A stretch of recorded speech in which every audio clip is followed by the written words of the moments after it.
Out first, and after that, of course, you're free to ask me questions. The counter-terrorist operations at Sunjuwan, Jammu. You amended it. I've not got it yet. Okay. I'm repeating. The counter-terrorist operations at Sunjuwan, Jammu were called off today at 10:30 hours. However, the sanitization operations are still on. The terrorists belonged to Jaish-e-Mohammed, Tanzim, sponsored by Azhar Masood, residing in Pakistan and deriving support from therein.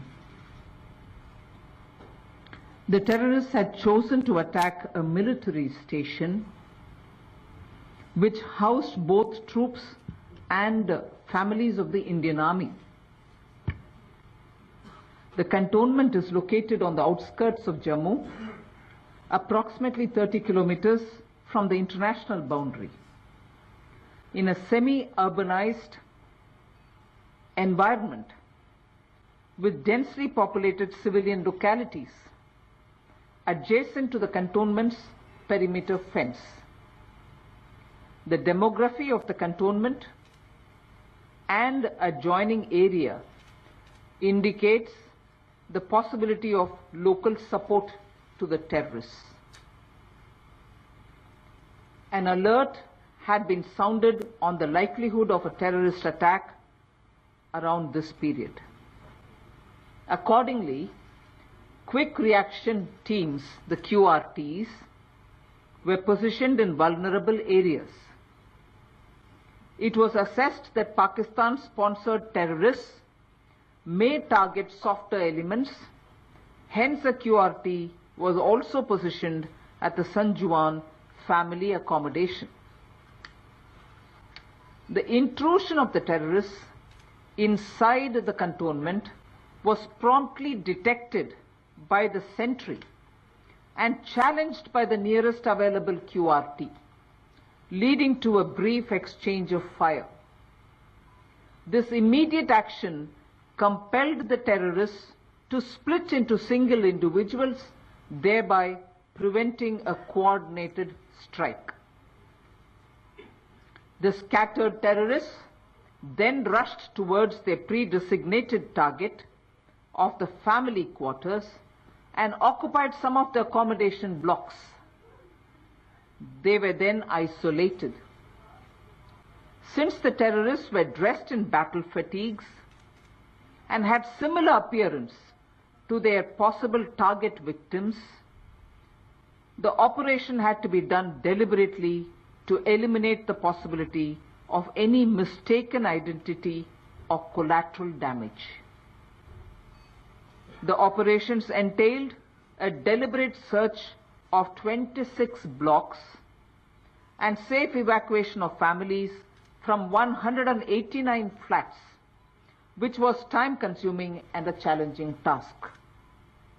This was successfully achieved with no fatal casualties to our troops conducting the counter-terrorist operations. 6 fatal casualties, however, including a civilian, were caused by the terrorists due to their firing on unarmed service personnel and their dependents during the initial seizing of the residential quarters in an attempt to gain forceful entry into the family quarters. Three terrorists have been eliminated, and although there was information of 4 terrorists in the area, it is likely that the 4th terrorist was a guide and may not have entered the premises. The Jaish-e-Mohammed module which conducted the attack may have infiltrated some time back, and there is a possibility of them having enjoyed some local support before the final operations. Our intelligence inputs indicate that these terrorists were being controlled by their handlers from across the border. The evidence is being scrutinized by the National Investigative Agency, who shall soon furnish a detailed report. Pakistan is expanding the arc of terror to the areas south of Pir Panjal ranges and resorting to ceasefire violations to assist infiltration. These are being responded appropriately. Infiltration across the line of control has ebbed to a great extent by the anti-infiltration obstacle system, the AIOS, and a dynamic multi-layered counter-infiltration grid. The activities of the terrorists in the hinterland are being severely curtailed due to the relentless efforts of the security forces. Although the terrain configuration and snow conditions make it difficult to completely stop the infiltration, the government is undertaking a host of measures in procuring modern electronic surveillance systems to implement Philip Campo's committee report, which was instituted to review the security of all military installations, for which a sum of 1,487 crores of rupees has been allocated. With a view to enhance alertness along the border, additional sensors, UAVs, and long-range surveillance devices have already been deployed to cover the entire frontage of the line of control.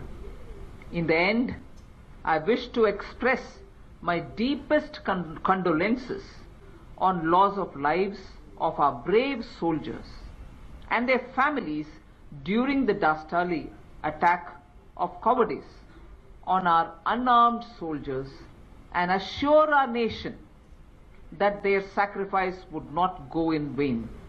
I compliment the valor of our brave soldiers who carried out this operation with precision and professionalism.